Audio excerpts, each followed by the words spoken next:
Je suis ici pour solliciter votre soutien au poste du secrétaire général adjoint. Vous me connaissez, de la majorité d'entre vous à collaborer avec moi. Mon engagement syndical date d'il y a 30 ans. J'ai eu la chance d'être au bon moment, au bon endroit. C'était quand les chantiers navals sont entrés en grève en Pologne. J'étais un jeune travailleur à Cracovie dans une entreprise industrielle. J'étais un de ces millions de Polonais qui se sont dit que c'était le moment opportun pour créer une organisation syndicale indépendante du pouvoir politique et des employeurs.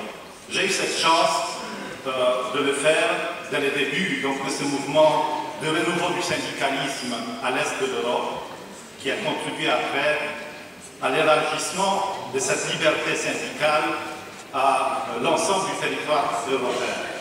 Et j'ai eu le soutien dès le début de mes collègues du lieu de travail qui m'ont élu au poste qui les représentait du conseil d'entreprise. J'ai gravi les échelons au niveau national polonais pour arriver au poste de vice-président de Solidarność. Avec des responsabilités différentes, je ne cite ici qu'une, celle de gérer les processus d'intégration européenne pour contribuer à renforcer ou échanger le modèle social en Pologne pour qu'il réponde mieux aux préoccupations des travailleurs. Et cet engagement m'a conduit aussi à mon organisation à me proposer déjà à Prague comme membre du secrétariat précédent. Et j'ai eu ce privilège d'avoir des soutiens à l'époque à Prague, de travailler, d'être élu à l'équipe de John Monks. C'était une grande expérience pour moi de travailler avec lui, avec les autres collègues du secrétariat, en particulier ceux qui sont restés jusqu'à la fin, comme Georges Descaillons, et les autres qui nous sont rejoints, comme Véronica Nilsson et Juan Mendoza, pour nous soutenir dans sa phase dernière.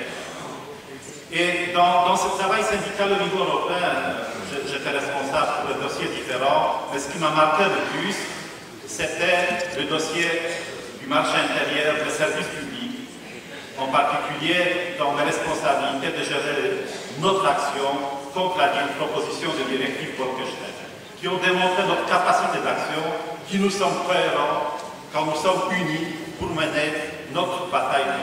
Je pense que c'est toujours possible à l'avenir. C'est peut-être plus compliqué parce que les enjeux sont différents.